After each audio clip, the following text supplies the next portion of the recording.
Plan afoot right now that could make high-speed rail more palatable to some people. Neighbors on the peninsula may be more willing to welcome it if extra tracks are not needed.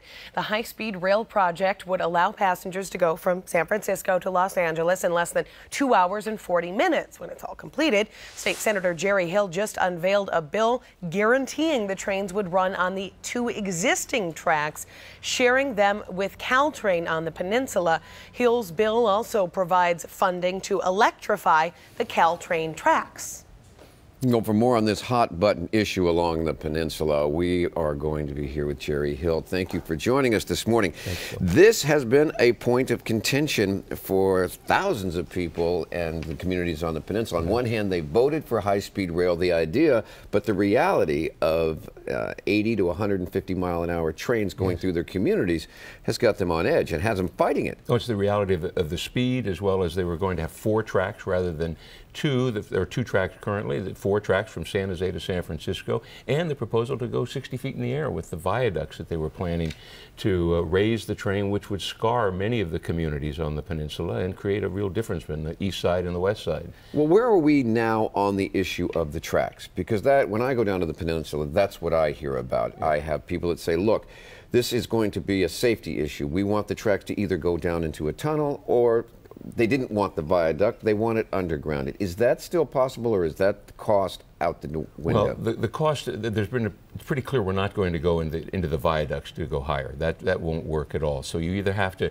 separate the cars from the train, and when you're going 120 miles an hour with high-speed rail, you can't have people, you can't have trains, bicycles in the way. So you have to completely separate the train from everyone else, which means you either have to go up, or you have to go at grade and put all the cars and everything and tunnel them underneath and come up on the roads, which is possible. Or you can raise it a little bit, which we've done in Caltrain in some areas, where you go up maybe 20 feet and then have a kind of a combination of trains going below in a slight tunnel, like at Belmont and Ralston.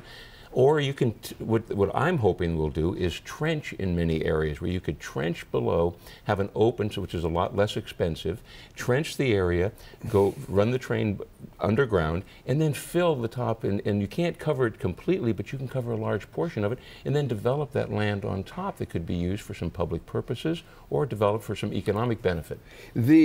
What is the objection to the 4 versus the 2?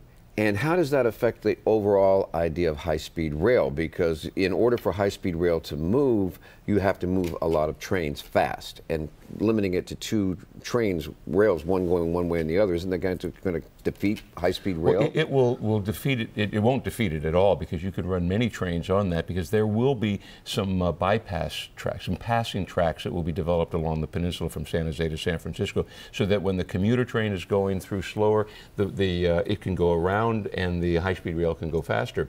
But the idea between 2 and 4 tracks is, if you have 4 tracks, it's going to require a lot of taking of property. It has to widen the right-of-way in a lot of areas. The Atherton area and some of the spots, it's not enough space there to do that, so it means a lot of homes would be lost. And so the legislation that I authored will say that it has to be a 2-track system. You can't change that. Why are you having to pass a law to do this? I thought all this was sort of ironed out when we passed the high-speed rail plan. Well, it was ironed out, but as you know, the High-Speed Rail Authority doesn't have the greatest amount of credibility. And we haven't been able to trust them, at least initially. The new board that the governor put in has been excellent. They have a lot of respect for them. But this is a long project.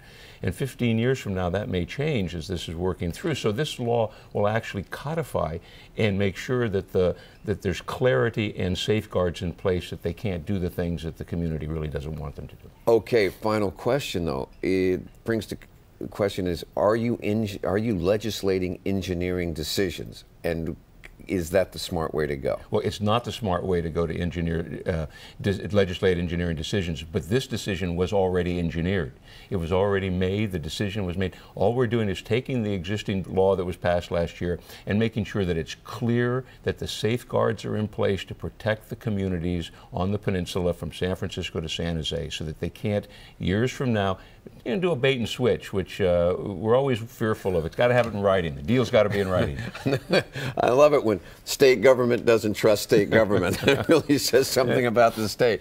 All right, in our next half hour, we'd like to check with you on your plans. You understand you have some proposals about the public utility commissions and some questions about how they manage funds and about how they're dealing with Pacific Gas and Electric these days. Absolutely. Yes. Okay, can you stick around for the next half hour? Happy to. Thank you. Okay.